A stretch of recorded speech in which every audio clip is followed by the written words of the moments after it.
嗨嗨，我是凯莉。你们有曾经发现过自己周围其实有人深陷邪教中吗？最近阅读了一本惊悚小说，创作背景就是以邪教为背景，邪教团体擅长以洗脑手段，进而对教徒实行操控。这本由日本惊悚小说大师泽村一志创作的《邪教之子》故事呢，从拯救一名总是坐在轮椅上被笃信新兴宗教宇宙立场的母亲软禁的小女孩茜开始。没想到故事情节居然有着让人意想不到的展开，非常适合喜欢惊悚的现实小说的人。今天呢，也提供了5本小说的抽奖名额，详细抽奖方法会放到最后哦。那么故事开始哦。前阵子在整理老爸的一些旧东西，一边整理一边沉浸在回忆中。本来我以为时间过得很慢，不知不觉的竟然已经傍晚了。这些旧东西都是一些旧衣服、黑色唱盘，还有一些陶制的人偶之类的。突然我瞄到了一张照片，那是年轻时老爸和一位年轻的白人女性坐在沙发上的照片。那时候的老爸瘦瘦的，留着大概是那个时候流行的要长不长的长发，看起来就很怪。向老爸询问这张照片的来历，好像是他大学3年级的时候在欧洲漫游时候拍的照片。关于这个女生，到现在还是有搞不懂的事情。总觉得老爸好像话中有话，我心里想着，该不会老爸想要炫耀他在欧洲的风流史之类的吧？是感觉很不舒服的事情啊。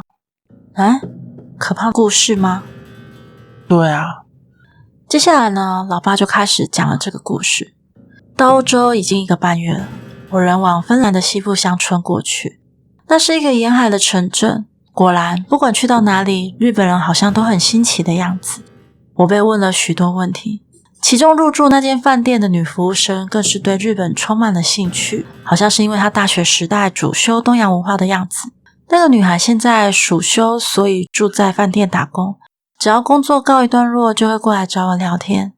她的英文不是很好，但是用简单的英文绘画还算 OK 啦。当时的我觉得会不会就这样可以有一夜情这种好事情发生？就为了这种下流的想法，我甚至还考虑干脆在那边住1个礼拜算了。现在我回头想想，真的有点白痴。到了第3天的夜晚，那天也是在吃过晚餐后，待在大厅和他聊了一下，我就回房间了。本来躺一下马上就可以睡着，那天不知道为什么无法入睡，只好在床上翻来翻去。突然间有个声音传来，那像是女人的惨叫声。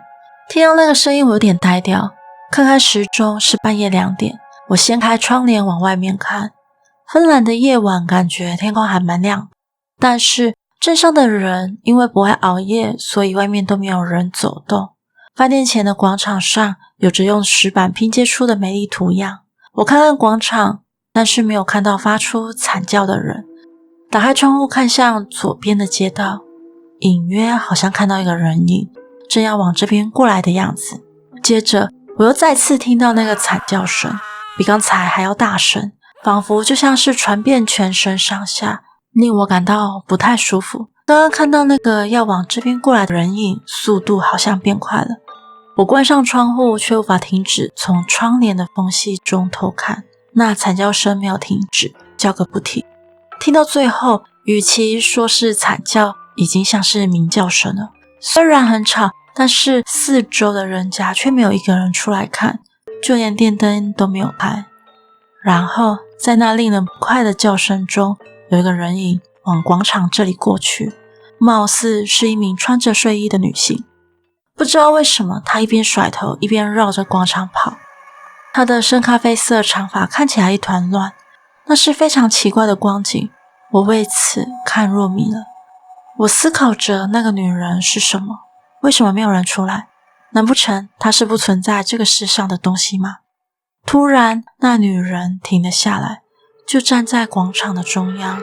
那吵杂的叫声也不知道是什么时候停了下来，四周被一片寂静所包围。完了！我突然感觉到一股寒气从我的脚底窜了上来。我转身回到床上，正要拉起棉被的时候，突然听到了敲门声。我吓了好大一跳，这种深夜怎么会有访客？就在我犹豫的时候，敲门声又来了。虽然不用力，但是那敲门声却十分的清楚。我正安静静地往猫眼看去，是那位女服务生。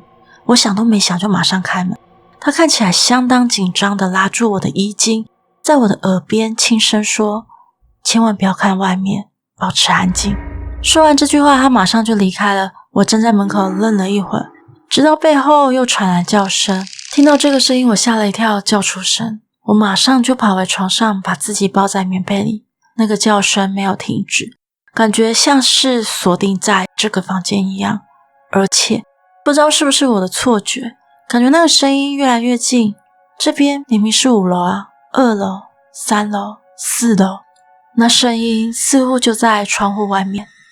棒棒棒，棒棒棒，我就失去意识了。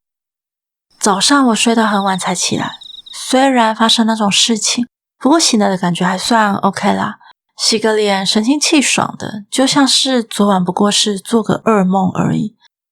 我到餐厅去用餐的时候，那位女服务生过来倒水，她满脸笑容，昨晚那紧张的样子就像没发生过似的。我问她昨晚的事，她也只是笑笑的，什么都没说就离开了。看着她的背影，我真觉得奇怪。突然我注意到杯子旁边有一张折起来的便条纸，该不会是情书吧？终于我的春天要来了吗？我将纸条收进口袋，急忙用完早餐跑回房间，满心期待的将便条纸打开来看。你被选做祭品了，快点离开。这是什么？我完全搞不懂诶，为什么我会变成祭品了？我脑袋一片混乱，我觉得应该要找他问清楚。正当我准备站起来的时候，突然有人敲门了，是饭店的老板，是一个感觉人蛮好的大叔。你预定是要待到20号吗？是的。可不可以多留几天呢？我们还想再听听更多日本的事情，我会算你便宜的。这个嘛，他也说希望你能多留几天哦。我突然想到了什么。不了，虽然很感谢你的好意，但是我要出发了。我忘记我还要去跟朋友会合呢。老板看起来一脸很可惜的样子，并且又重新慰留我。我再次拒绝了之后，对方也蛮干脆的就答应了。我马上整理行李，并在中午前离开饭店，想要和他道别。但是我却找不到那位女服务生。通过大厅的时候，虽然没有什么人，但我总觉得有人一直盯着我看。我当天马上就离开芬兰了。现在回想，我仍然不知道是什么事。之后跟丹麦认识的芬兰人说这件事，他也无法解释。他觉得那些乡下人应该是不会做那些事才对啊。我问爸爸说，那个大叫的女人该不会是那个地方传说的怪物，一定要献上活人祭品之类的？爸爸则回我说，我也曾经这样想过啦，不过那个芬兰人说他没有听说过有那种怪物的存在啊。说完，老爸看着那张照片，就说着不可思议，但我却对那个大叫的女人脸完全没有印象。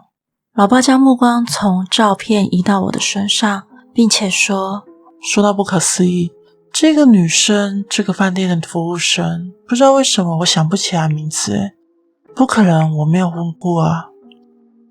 今日份的故事已结束，大家还喜欢吗？其实我生活中也曾经遇过身边的人信了奇怪的宗教，宗教内的有一些理念都令人感到匪夷所思。不晓得大家也有这样的经验吗？不妨留言跟大家分享哦。小说抽奖方法，请按本影片喜欢并留言我想看小说《邪教之子》。